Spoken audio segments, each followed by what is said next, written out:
The following is me, Sarah Neila Elkins, reading Book of CoL Recovery 2, Part 1, on Friday, October 11th, 2024. Book of CoL Recovery 2, Part 1. Transcript from SNC Television interview with Paige Simmons on Travel Tonight. Saturday, November 10th, 2039. Sven Travel. First of all, let me begin by saying it's wonderful to have you here with us today, Mr. Simmons. Paige Simmons. Thanks. It's awkward to be here. I apologize for taking so long to answer your emails. I've been a bit overwhelmed the last month. Sven Travel. I can only imagine. How's your recovery going? P.S. It's going. I'm still not at 100%, but I seem to improve every day. S.T. You've never done an interview before. What changed? P.S. I think everyone knows what changed. It wouldn't feel right to ignore people's questions and stuff. So, I'm trying to be as open as I can about myself and put people's fears about me to rest. S.T. Fears? P.S. I didn't just become Book. I've been Book. I've been aware that folks have been frightened of me for years. It was just easier to pretend that stuff didn't matter when no one knew who I am. I want everyone to know that, evidence aside, I'm not a scary person. S.T. You certainly did look frightening over Austin in September. Do you have any comment on that, form you used? P.S. Not my best shift, I admit. In my defense, I think anyone would panic if they were eaten by a guy who turned his arm into a giant snake. S.T. A fair point. Despite working with him in September, I have not been to Detective Wingate's office until today. It's a simple space on the 7th floor of an old office complex on the north side of Austin. I wonder what the rent must be. From what I can tell, he's been in this location for a while. The office is a little one-room number with a single window and a door that opens into the otherwise busy hallway. Various other small businesses fill the other spaces nearby. I think one of them is a veterinarian. The barking and squawking from that unit distracted me enough that I ran into a person pushing a dolly full of cardboard filing boxes. I helped them pick everything up. In the end, it took me 20 minutes to find Wingate's office. The inside of his space is a little bit messy thanks to the brightly colored gift bags full of cards and stuffed animals sitting on the floor next to the desk. There's also an empty wicker basket that looks suspiciously like one of the many fruit baskets Wingate brought to the hospital when I was under observation there in September. How are you doing, Paige? Eugene asks. Huh? Oh, I'm fine, I say. I saw the interview Saturday, he says. You sure? Yeah. He sighs with a shrug, then unlocks a drawer on his desk before rifling through it. I expected him to be less tired now that he's not working such a stressful case as the one he hired me to consult on. I was wrong. Eugene still has bags under his eyes. His short dark hair is unbrushed. His dress shirt and dark gray slacks are wrinkled. His tie is loose. He's still handsome, albeit very fatigued. Are you okay? I ask. Yeah, I'm fine, he replies while still looking through the drawer. Where the hell did he put it? What are you looking for? The check, he says. What check? From the job. Neither of us got paid for the job in September. Mainly because the person who hired us, Ezekiel, was also the kidnapper. When you wind up violently duking it out with your client several thousand feet over a state capitol, they don't tend to pay you. Found it, he says triumphantly. Eugene pulls a manila folder out from under a mass of papers in the drawer. He sneers at the mess and mutters, Lucas can fix that later. What check are you talking about? I ask again. From the Williams case, he says. He sets the folders on top of his remarkably clean desk and shuts the drawer. And I know we didn't get paid because the dad was the perp, but things changed. How? The wife. What? She was the one with the real money. Old oil money, too. Surprised me about a few weeks ago, begging me to take a check and get in touch with you. I planned to find another way to pay you, but this just made it a lot faster and easier. He taps his fingers against the folder. You did most of the work, so you should get the biggest cut. She came to you a few weeks ago?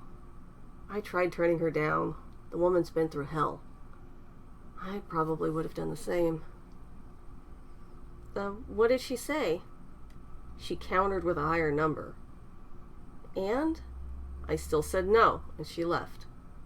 And yet, you have a check. She came back when Starling was in the office, according to his notes. His handwriting sucks, by the way. Took me 10 minutes to realize he wrote big check from the wife in the drawer instead of big bug duck from the wise in the drain. That sounds like some pretty bad handwriting. Anyway, Paige, this is a lot of money. How much are you talking about? First, he begins while holding one finger in the air. How did you get here today? Did you use your powers? No, I replied. I'm still too exhausted to do that. I grabbed a rideshare. Why? You don't have a car. And of course, you don't have an office, but you don't really need an office yet, much less at all. We have one because Lucas insists on a space for work, Eugene explains. Honestly, it's a bit of a liability to have a dedicated office. Someone you pissed off might come by, a disgruntled ex of a former client or something. In your case, you could also get fans or tourists or something. Yeah, I don't have a car, and like you said, I'm not really in a position to even need an office right now. And people do already stare at me on the street, I reply. Why are you changing the subject from the check to vehicles and offices? He holds up a second finger and asks, how long before you get your powers back? I wonder about how much detail I should go into. Eugene is asking me about my powers, and it's not an easy answer to begin with, not to mention the risk of triggering his dissociative identity disorder.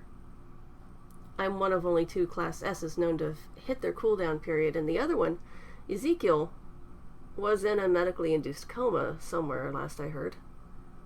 I don't know, I say. I'm about a Class B right now. And? I nod. I nod. And if you had your full powers, but a client needed a lift somewhere, what would you do? He asks. When I don't answer right away, he continues. Would you literally pick them up and carry them? I hadn't thought about it.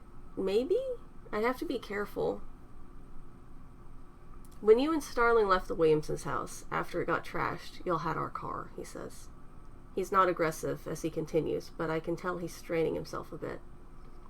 He was able to drive you both away without a problem. If that car wasn't there, would you have given him a piggyback ride?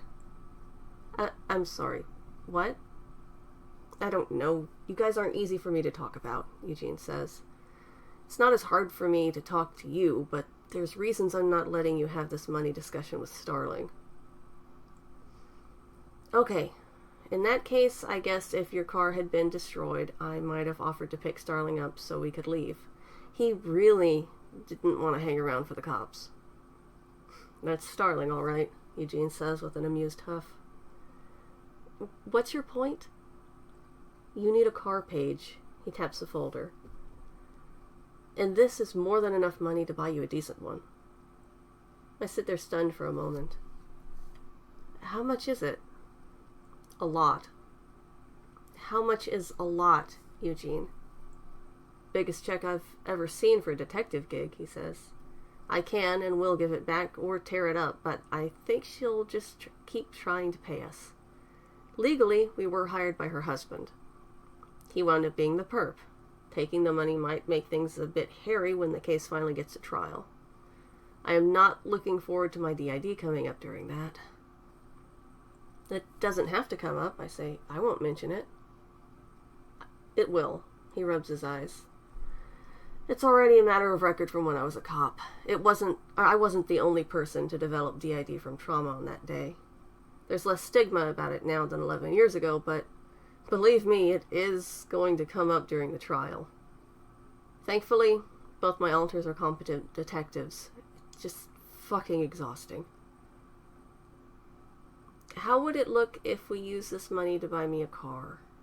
That can't look great, right? Sort of self-indulgent at least, I ask. He smirks and points at me. You're recovering from power exhaustion. You need accommodations. We know a guy who owes us a favor. Runs a used car dealership near Georgetown. I catch myself. I can't just say, but I'm Book. It might be too high profile for me to just show up at some dealership and buy a car. Maybe I should shop online for a motorcycle like I've been planning to do for the last month. Wingate's dissociative identity disorder is tied to CoL's. I happen to be the highest profile, most notorious Class S CoL ever studied and written about. The mid-season finale of the teen drama supposedly based on my life, Book of Secrets, airs tonight at 9. My best friend Melanie would kill me if I missed our watch party. I get it, your book, he says. Figured that out the moment I learned you were a Class S. Dr. Hailu gave Starling your info after she was unavailable. It doesn't take a detective to connect those dots, Paige, but I am one. Besides, I saw the interview from this weekend. I nod. I think this guy would jump at the chance to sell a beat-up old hybrid to the freaking Book, Eugene adds. I've been looking at motorcycles online. Was planning to cash out some of the stocks I own. I'm not really one for investing in the stock market. What I have done is helped my friend Dr. Tali Ayub develop the technology for shift-ready clothing, and she paid me partly in stock about 6 years ago. The value has only gone up since, and it's split twice. Now I get paid in money for beta testing things for her brand, Anywhere. Which reminds me to update her on how I absolutely shredded the last tie-in set when I fought Ezekiel. The boots survived. I'm wearing those today. I was thinking about getting a bike, I say. Eugene furrows his brow, then leans forward. Paige, Austin hasn't really ever been bike-friendly. It's better than it was 40 years ago, but this is Texas. Everything's spread out. It gets real hot. I know you haven't had to deal with things like temperature and accidents, but do you really want to spend hours getting from point A to point B? I meant a motorcycle. Oh. But you did have a good point about giving potential clients rides in the future. I probably would need a car for that. There's no reason I can't get a bike now and a car later. When were you wanting to check out the dealership thing? I ask. Today, if you're up for it. I check the clock on the wall. It's still pretty early in the day. There's no reason we won't be able to head to the bank and dealership and then get home before 9. I absolutely will not miss tonight's episode of Book of Secrets. I think I can do that. We need to go to the bank first? Eugene gives me a tired smirk before opening the folder on his desk. The check has already been canceled. It's also 6 digits. Oh, that's a lot of money. Let's go get you some wheels.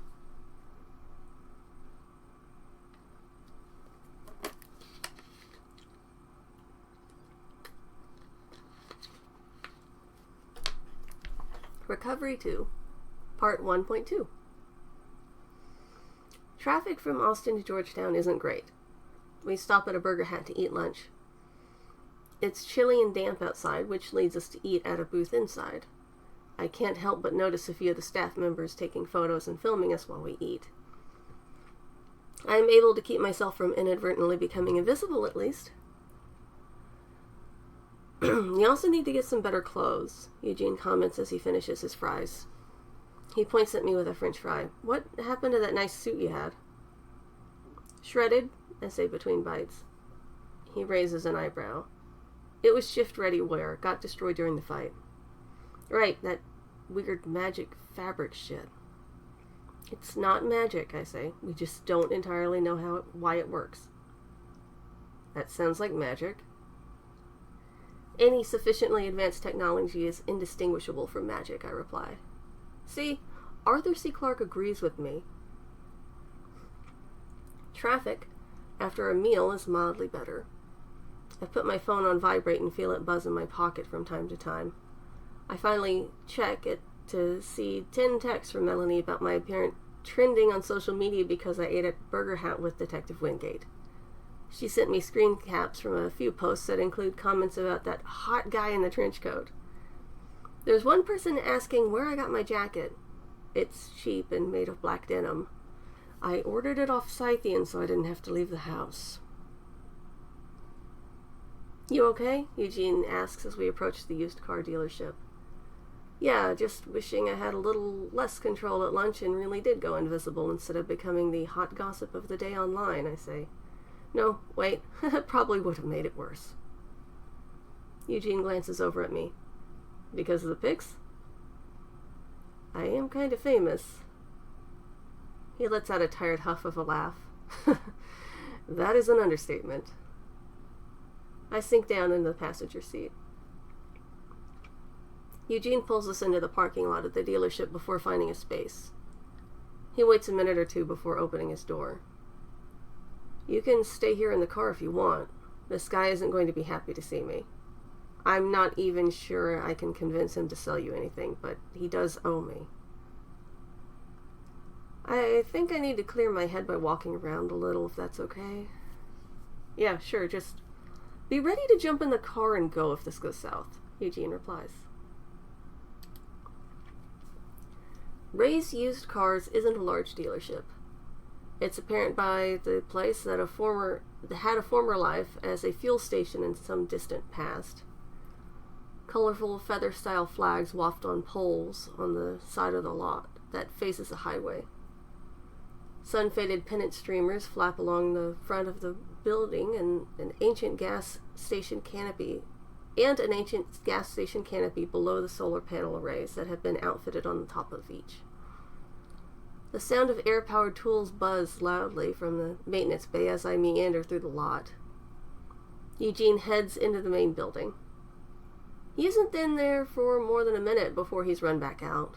A short, balding person with a face red from anger shouts at him, "Get the hell off my property!" Eugene has his hands in the air. "Hey, you owe me." "I'm not paying you shit, Wingate." I occupy myself by examining these small sedans and electric pickups in the lot instead of watching the owner's tirade against Eugene. I can hear everything just fine and will step in if need be. It's more likely I'll have to race Eugene's car instead. I wonder if I can jump over any of these vehicles right now. I haven't tested where I'm at with my powers in that way. Thought it might draw too much attention to use the courtyard area of Little Asgard Heights for jump tests. At full strength, I'd probably damage the grass and subterranean parking structure if I went all out. I wrecked the foundation of Ezekiel's church. Normally, a Class B would be able to jump over a car. I'm ticking most Class B boxes right now. I will stay on the ground if I need to make an escape. Hey, you hired me for a job and I did it. Now you know who's been stealing from your shop, Eugene fires back. This only makes the car dealer more angry. I didn't hire you to rat out my own nephew. Right. I could have called the cops, but you know I didn't. A guy in his early 20s leans out of the maintenance bay doors and looks at the scene. Seems he's just learned his uncle knows he's a thief. The air tools have stopped making noise now. The only sounds are the wind and shouting. I spot a motorcycle a few spaces over from where I'm lingering. It's last year's PMW 1034 M2 KGS model, in perfect condition. Matte black with all the bells and whistles. A beast of an electric motor with Bluetooth connective dashboard. At my current size, the bike might be a little big. There's a tag on it naming the price at only $200 shy of the MSRP for the latest model. No way am I spending $36,200 on a used bike. Look, I'm not even here for me, Eugene barks. Yeah, sure, you owe me, but I'm willing to forget the money if you'll pay me back in a different way. A way that gets you money. What kind of ass-backwards thinking is that? The owner screams. Ray, I just need you to sell a car to my friend. Holy fuck! A voice from the maintenance bay area shouts. Ray bolts from the front around to the garage. He goes straight to his nephew, who stands agog. I cannot miss the direction the young man is staring. What's wrong, you hurt again? Ray asks while looking him over. The nephew shakes his head and points a shaky hand. Directly at me. Mustn't become invisible. Ray turns and follows his nephew's direction. His eyes go wide. Then he snaps his attention back to Eugene, who has one hand in his coat pocket with the other open and gesturing at me. This is my friend. They need a ride.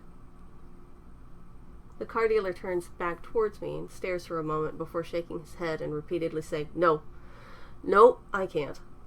You can't what? Eugene asks, exasperated. I can't sell them a car, Ray replies. I have to run it by the insurance. They're too high profile. Shit. This again, I think to myself. In the last month, I single-handedly torpedoed my family's chances at getting our mother into a memory facility by going with my sister Constance to look at the place. Twice. No one wants to take the risk of caring for our mom because I'm one of her kids. And Book.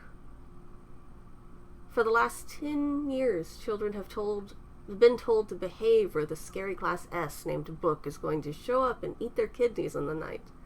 Don't stay out too late or Book will get you. Book, the CoL who terrified other CoLs in the big study. Book, the one who fought a snake man over Austin in September and transformed into a hideous giant amalgam of too many things to name. Book, who survived grievous wounds. Book, who dumped gallons of their blood over everything while dousing the city in twice as much blood from the man they were fighting. No matter what I do, people will see me as a monster. Hey, Paige, you okay? Eugene's question snaps me back to the fact that I'm standing in a car dealership parking lot. Huh?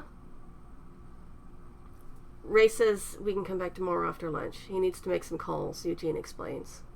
He stopped just short of touching my shoulder. You got very still and weren't reacting to anything. I was worried. Is it a recovery thing? I shake my head. No, just a lot on my mind right now. Now let's get out of here. And this is bonus art by David Hutchison,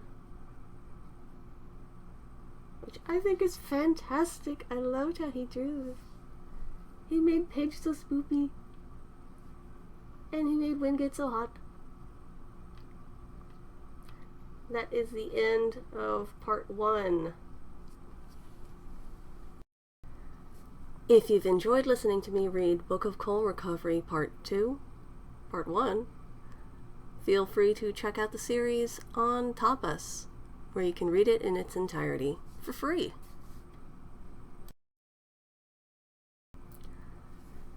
Please don't forget to check out Slayer of Yggdrasil, my entry in the Tapas Action Fantasy Novel Writing Contest, going on now on Tapas.